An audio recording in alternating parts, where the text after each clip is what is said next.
3127 সালে মানুষ এবং কৃত্রিম বুদ্ধির মেশিনের মধ্যে যুদ্ধে পৃথিবী ধ্বংস হয়ে যায়, যা বর্তমানে সেলেস্টিস নামক কৃত্রিম বুদ্ধিমত্তা দ্বারা শাসিত। এই পৃথিবীতে শান্তি রক্ষার জন্য সমস্ত রকম আবেগ আর শারীরিক স্পর্শ নিষিদ্ধ।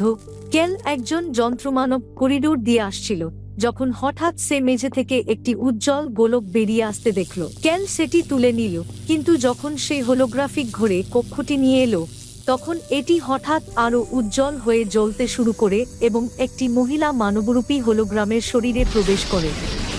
হোলোগ্রামটি সাদা চুলের সাথে আরেকটি সুন্দর মহিলা যন্ত্রমানবীতে রূপান্তরিত হয়।